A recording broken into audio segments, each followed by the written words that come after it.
বাংলাদেশের পররাষ্ট্র উপদেষ্টা মোহাম্মদ তৌহিদ হোসেন ও ভারতের পররাষ্ট্রমন্ত্রী ডক্টর এস জয়শঙ্কর দ্বিপক্ষীয় সম্পর্কের চ্যালেঞ্জগুলো স্বীকার করে সেগুলো মোকাবেলায় যৌথ প্রচেষ্টার প্রয়োজনীয়তার উপর গুরুত্ব আরোপ করেছেন।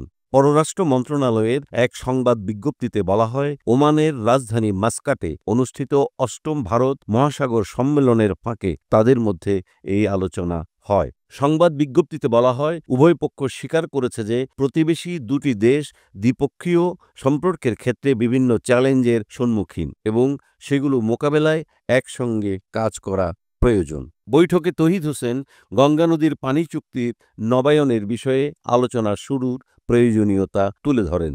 তিনি দক্ষিণ এশীয় আঞ্চলিক সহযোগিতা সংস্থা সার্ক এর স্থায়ী কমিটির বৈঠক আহ্বানের উপর গুরুত্ব আরোপ করেন এবং এই বিষয়ে ভারতের সমর্থন চান। পররাষ্ট্র মন্ত্রণালয়ের সংবাদ বিজ্ঞপ্তিতে বলা হয়, আগামী ১৮ থেকে ২০ ফেব্রুয়ারি নয়াদিল্লিতে অনুষ্ঠেয় বাংলাদেশ ও ভারতের সীমান্তরক্ষী বাহিনীর মহাপরিচালক পর্যায়ের বৈঠকে সীমান্ত সংক্রান্ত বিভিন্ন বিষয় সমাধানের ব্যাপারে উভয় পক্ষ আশাবাদ ব্যক্ত করেছে।